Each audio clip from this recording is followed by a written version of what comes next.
मुहर लगी हुई है। आप देखिए पीएम मोदी जब लंदन पहुंचे तो वहां भारतीय समुदाय ने दिल खोलकर उनका स्वागत किया। मोदी मोदी के नारे लगे वहां लंदन में, देखिए जरा।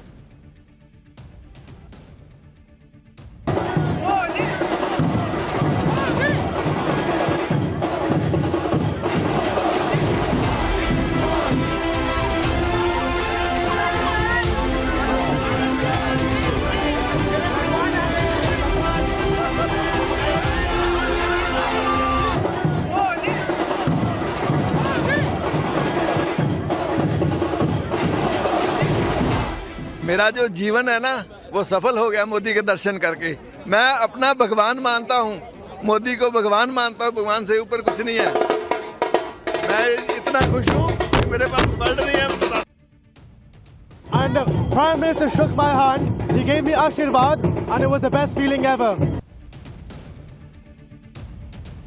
आप लोगों का सेंटिमेंट देख रहे हैं जो विदेश में रह रहे हैं कि भाई मैं मिल लिया नरेंद्र मोदी से, उनको देख लिया तो मेरा जीवन सफल हो गया, ऐसी ऐसी बातें लोग बोलते हैं। आप ये भी देखिए कि कल राहुल गांधी ऑपरेशन सिंदूर को लेकर पीएम मोदी की विदेश नीति पर सवाल उठा रहे थे। कह रहे थे कि हमारे साथ तो कोई देश ही नहीं खड़ा था। दूसरी तरफ आज आतंकवाद के मुद्दे पर भारत को यूके का साथ मिल गया। यूके की तरफ से पहलगाम हमले की निंदा की गई। आतंकवाद पर डबल स्टैंडर्ड रखने वालों को कड़ा संदेश भी दिया गया। सुनिए पीएम मोदी ने क्या कहा, फिर आपको बताऊंगा कि इधर पीएम मोदी यूके पहुंचे, उधर पाकिस्तान में क्यों हड़कंप मच गया। पहलगाम में हुए आतंकवादी हमले की कठोर निंदा के लिए हम प्रधानमंत्री स्टारमर और उनकी सरकार का आभार व्यक्त करते हैं। हम एक मत हैं कि आतंकवाद के खिलाफ लड़ाई में दोहरे मापदंडों का कोई स्थान नहीं है। इधर पीएम मोदी यूके से बड़ी बड़ी डील कर रहे हैं, उधर पीएम मोदी की कूटनीति को देख पाकिस्तान का तनाव बढ़ा हुआ है। जिस वक्त पीएम मोदी यूके के दौरे पर निकले उस वक्त पाकिस्तान के प्रधानमंत्री शहबाज शरीफ ने इस्लामाबाद में ब्रिटिश उच्चायुक्त जैन मैरियट से मुलाकात कर ली। एकदम नकलची लोग हैं भाई ये लोग। सोचो वहां वो गए, रेड कारपेट बिछ रहा है भाई, एकदम गले वाले मिल रहे हैं। हम क्या करते हैं, हमको तो कोई बुलाएगा नहीं। इनको पता है पाकिस्तानियों को तो कोई बुलाता नहीं, सबको पता है भीख मांगने आएगा ये। तो इन्होंने अपने यहां दूतावास वाले को बुला लिया और पाकिस्तान के प्रधानमंत्री ने ब्रिटिश उच्चायुक्त के सामने भारत से बातचीत की इच्छा जताई। शहबाज शरीफ ने कहा कि उनका मुल्क भारत से संबंधित सभी लंबित मुद्दों को हल करने के लिए गंभीर और सार्थक बातचीत को तैयार है। आप देख रहे हैं पाकिस्तान कैसे एकदम लमलेट हो रखा है भाई, लेट गया है, बिछ गया है कि कोई भारत से बात करवा दो यार। इधर पीएम मोदी लगातार पाकिस्तान को ठोकने की चेतावनी दे रहे हैं, उधर डरा हुआ पाकिस्तान भारत से बातचीत करने की गुहार लगा रहा है। राहुल गांधी पूछते हैं कि ऑपरेशन सिंदूर अभी खत्म नहीं हुआ तो विक्ट्री कैसे हो गई। पाकिस्तान को बुरी तरह ठोकने के बाद भी उसकी तरफ से बातचीत की पेशकश करना, यही भारत की जीत है राहुल गांधी जी। आप कैसे समझिएगा, आपके समय में तो सरकार, यूपीए वाली सरकार जो है वो डोज देने की बजाय डोजियर भेजती थी, कागज का पन्ना। पाकिस्तान भी मजे में रहता था कि क्या ही होगा, कागज का पन्ना आएगा, इधर उधर रख देंगे टेबल पे, धूल फांकेगा। अब उसको डर लगता है, ये तो धुआं धूल कर देंगे भाई साहब नरेंद्र मोदी। भारत की डील को देखकर पाकिस्तान इसलिए भी टेंशन में होगा क्योंकि एक तरफ तो इस डील से भारत का निर्यात बढ़ेगा, भारत के एक्सपोर्टर्स को फायदा होगा, दूसरी तरफ पाकिस्तान का निर्यात गिरता जा रहा, आयात बढ़ रहा है उसका, जिससे दूसरे देशों से उसका व्यापार घाटा लगातार बढ़ रहा है। पाकिस्तान के central bank state bank of Pakistan की तरफ से जारी आंकड़ों के मुताबिक वित्त वर्ष 2025 में पाकिस्तान का 9 पड़ोसी देशों के साथ व्यापार घाटा 29.42% बढ़कर 12 अरब डॉलर तक पहुंच गया है। इसमें चीन, बांग्लादेश जैसे पड़ोसी भी शामिल हैं, जिससे पाकिस्तान ज्यादा सामान खरीद रहा है लेकिन निर्यात कम कर रहा है। पाकिस्तान की दिक्कत है कि वो एक चीज बहुत शानदार एक्सपोर्ट कर सकता है और वो आतंकवादी। उसके यहां भर भर के आतंकवादी पड़े हैं, लेकिन कोई दूसरा देश आतंकवादी इंपोर्ट करता नहीं तो भाई की इकोनॉमी अभी चढ़ जाती। पाकिस्तान का व्यापार घाटा लगातार बढ़ रहा है, जो पाकिस्तान की इकोनॉमी के लिए अच्छा नहीं है। यही वजह है कि पाकिस्तान लगातार भारत से बातचीत की गुहार लगा रहा है। यूके के दौरे पर पीएम मोदी ने न सिर्फ आतंकवाद का मुद्दा उठाया, बल्कि भारत की सुरक्षा के लिए खतरा बन रहे खालिस्तानी एलिमेंट्स का भी जिक्र किया, क्योंकि हाल ही में ऐसी कई घटनाएं हुई हैं जो ये बताती हैं कि पाकिस्तान की आईएसआई यूके में खालिस्तानी एलिमेंट्स को सपोर्ट कर रही है। इसी साल लंदन में विदेश मंत्री एस जयशंकर की सुरक्षा में चूक हुई थी। खालिस्तानी समर्थक अचानक उनके काफिले के सामने आ गए थे। इस घटना पर भारत ने कड़ी नाराजगी जताई थी। इससे पहले साल 2023 में लंदन स्थित भारतीय दूतावास के बाहर हिंसा हुई थी। इस हमले के पीछे खालिस्तानी एलिमेंट्स का हाथ। उस वक्त कुछ खालिस्तानी समर्थकों ने तिरंगे का अपमान करने की कोशिश की थी। इसी साल ब्रिटेन की सुरक्षा एजेंसीज की एक लीक रिपोर्ट में खालिस्तानी एलिमेंट्स को खतरा भी बताया गया था। इसलिए पीएम मोदी ने अपने यूके दौरे पर खालिस्तानी एलिमेंट्स का मुद्दा उठाया और उन पर एक्शन की मांग भी की। सुनिए पीएम मोदी ने वहां खालिस्तानियों के इलाज को लेकर क्या कहा है। हम इस बात पर भी सहमत हैं कि एक्सट्रीमिस्ट विचारधारा वाली शक्तियों को डेमोक्रेटिक फ्रीडम का दुरुपयोग नहीं करने दिया जा सकता। Those who misuse democratic freedoms to undermine democracy itself must be held account. प्रधानमंत्री नरेंद्र मोदी जब डील कर रहे थे, एफटीए की डील कर रहे थे, तो उनको पता था कि यही समय है, खालिस्तानियों को लेकर भी बात कर लो, पाकिस्तान को लेकर भी बात कर लो और उनको बता दो भाई कि व्यापार कर रहे हैं ठीक है, लेकिन ये सब जो हो रहा है ये सब भी तुमको देखना पड़ेगा। अच्छा, इतना ही नहीं, आतंकियों और खालिस्तानियों के साथ साथ पीएम मोदी ने भारत को आर्थिक चोट देने वाले भगोड़ों की भी भारत वापस लाने पर जोर दिया। पीएम मोदी ने आर्थिक अपराध से जुड़े भगोड़ों के प्रत्यर्पण के लिए यूके से सहयोग मांगा। भारत लगातार विजय माल्या, नीरव मोदी, ललित मोदी के प्रत्यर्पण की मांग कर रहा है। सुनिए पीएम मोदी ने यूके में ऐसा क्या कहा जिससे माल्या, नीरव जैसे भगोड़ों के प्रत्यर्पण की आस और तेज हो गई। इकोनॉमिक ऑफेंडर्स के प्रत्यार्पण के विषय पर भी हमारी एजेंसी सहयोग और समन्वय से काम करती रहेगी। उधर यूके में नरेंद्र मोदी कूटनीतिक धमाके कर रहे हैं, इधर देश में अलग ही पॉलिटिक्स चल रही है। संसद सत्र को आज 4 दिन हो गए, 4 दिन, चौथे दिन भी संसद में कोई काम नहीं हुआ ढंग से। इंडी गठबंधन ने बिहार के एसआईआर को लेकर फिर हंगामा किया। कांग्रेस के सांसद वेल में आकर पोस्टर लहराने लगे। हंगामे के बीच लोकसभा सिर्फ 12 मिनट चल पाई, 12 मिनट, जबकि राज्यसभा की कार्रवाई भी हंगामे के बाद कल तक के लिए स्थगित करनी पड़ी। इसके बाद जब राहुल गांधी संसद से निकले तो चुनाव आयोग पर बरस गए। राहुल गांधी ने नया दावा कर दिया कि उनके पास वोट चोरी के प्रूफ हैं। कर्नाटक की एक कोई सीट है जिसको लेके इनके पास कोई सबूत है, वहां पर इलेक्शन कमीशन ने बेईमानी कर दी है इनके हिसाब से। एक बार सुनिए राहुल गांधी का आरोप, फिर उसकी सच्चाई बताता हूं। ये बहुत सीरियस मैटर है। Election commission is not functioning as the election commission of India. Today they made some statement, this is complete nonsense, right? The fact of the matter is that election commission is not doing its job. Now we have concrete 100% proof of election commission allowing cheating in a seat in Karnataka. पहले इनके पास 100% proof होता था कि EVM hack होता है, लेकिन वो साबित नहीं हो पाया। तो फिर आया कि स्ट्रांग रूम में कुछ गड़बड़ी करके होता है। फिर हुआ कि भाई नहीं, वोटर को रोका जाता है। फिर हुआ कि नहीं, वोटर लिस्ट में नाम जो है वो डिलीट कर देते हैं। अभी बिहार के लिए नहीं, उसके पहले कहे कि वोटर लिस्ट में नाम जोड़ देते हैं महाराष्ट्र के लिए। अब बिहार में कह रहे हैं कि नाम काट देते हैं। अब कर्नाटक का कुछ नया माल लेके आए।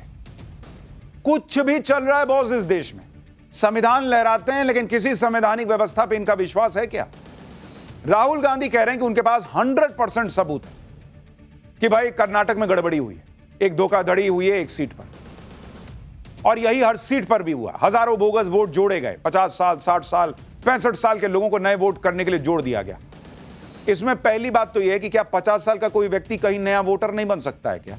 यह कौन सा लॉजिक है भाई? कोई कहीं से आया होगा, कहीं से शिफ्ट हुआ होगा, अभी नया बनवाया होगा, कुछ अलग हुआ होगा। यह कौन सा लॉजिक है कि 50 साल 45 साल का आदमी का वोटर लिस्ट में नाम जुड़ा? फर्जी है। दूसरी बात यह है कि कर्नाटक का चुनाव तो कांग्रेस जीती भाई। कर्नाटक में तो उन्हीं की सरकार है। अगर वोटर लिस्ट में गड़बड़ी की गई तो कांग्रेस चुनाव कैसे जीत गई? लेकिन यह सवाल इनसे कोई नहीं पूछ रहा। लॉजिक की बात तो एकदम पुड़िया में बांध के फेंक दीजिए नदी में, वैसा हाल हो रखा है। सिर्फ आरोप लगाए जा रहे हैं कि वोटर लिस्ट में गड़बड़ी हो गई तो हो गई, कह दिया तो कह दिया ना। वोटर लिस्ट में खेल हो रहा है, कह दिया तो कह दिया। आज चुनाव आयोग ने इन सबको जवाब दिया कि क्या वोटर लिस्ट को ठीक नहीं किया जाए, क्या वोटर लिस्ट को अपडेट ना किया जाए, क्या मृत और प्रवासी मतदाताओं के नाम पर फर्जी वोट डालने की अनुमति दे देनी चाहिए? आप खुद सोचिए, एक भारतीय नागरिक के हिसाब से सोचिए, कोई आदमी मर गया है, उसका नाम नहीं हटे लिस्ट से, उसकी जगह कोई आके वोट दे दे, ये ठीक होगा?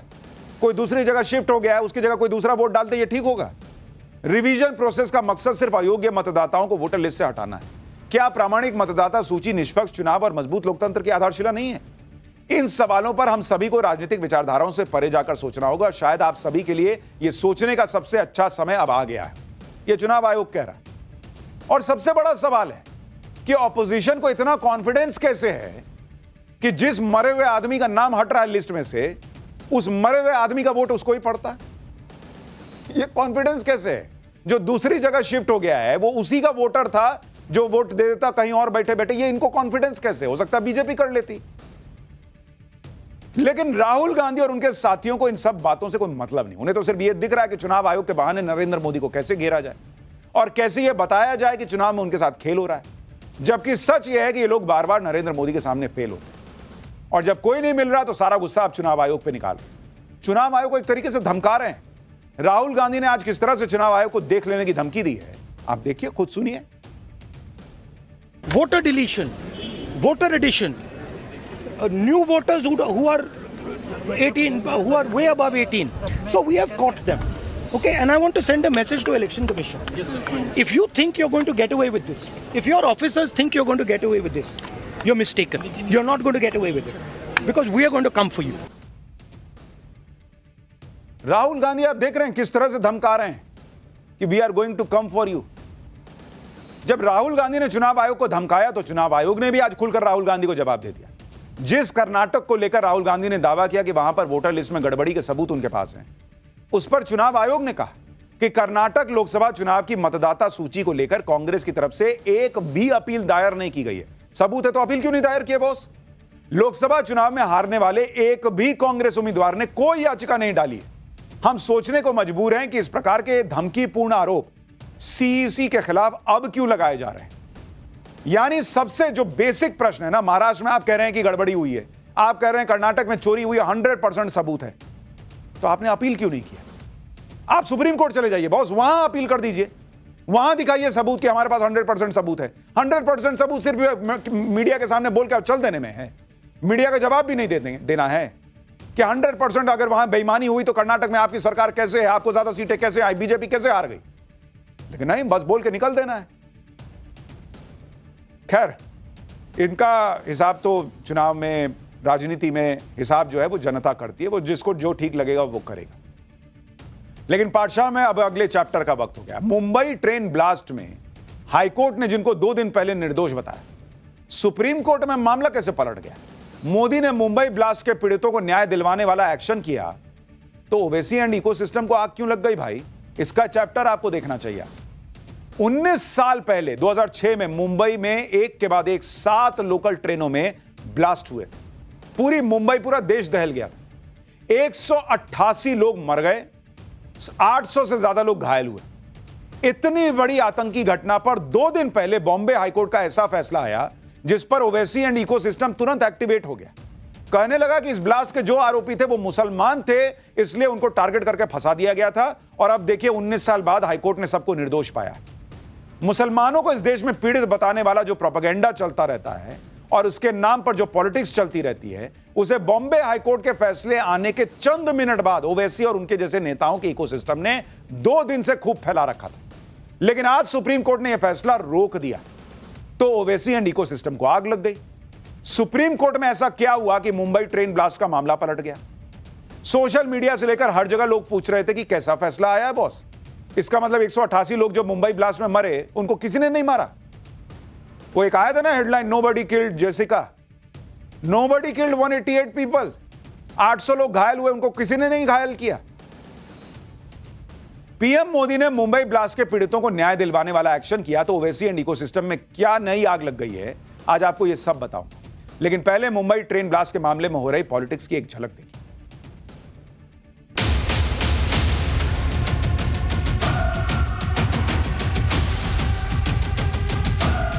सरकार अगर एक्यूज का रिलीजन देखकर अगर अपील करेगी तो फिर ये टेररिज्म से फाइट तो कॉम्प्रोमाइज है आपकी। जहां भी ब्लास्ट होता है बेकसूर मुसलमानों को जेल भेज दिया जाता है। मेरा भाई मुझसे लिपट कर बोलने लगा कि मैं अपनी बेटी चली।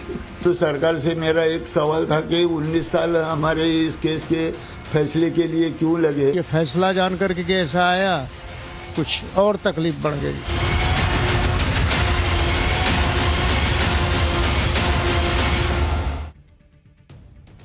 सुप्रीम कोर्ट ने आज 2006 के मुंबई सीरियल ब्लास्ट केस के मामले में बॉम्बे हाईकोर्ट के फैसले पर रोक लगा दी। बॉम्बे हाईकोर्ट ने 21 जुलाई को इस केस के सभी 12 आरोपियों को बरी कर दिया था। आज सुप्रीम कोर्ट की 2 जजों की बेंच ने इस मामले की सुनवाई की। कोर्ट ने इस केस से जुड़े सभी आरोपियों को नोटिस जारी किया है और महाराष्ट्र सरकार की अपील पर उनसे जवाब मांगा है। सुनवाई के दौरान कोर्ट ने कहा कि सभी आरोपियों को रिहा कर दिया गया है और अभी उन्हें वापस जेल भेजने की कोई जरूरत नहीं। महाराष्ट्र सरकार की तरफ से पेश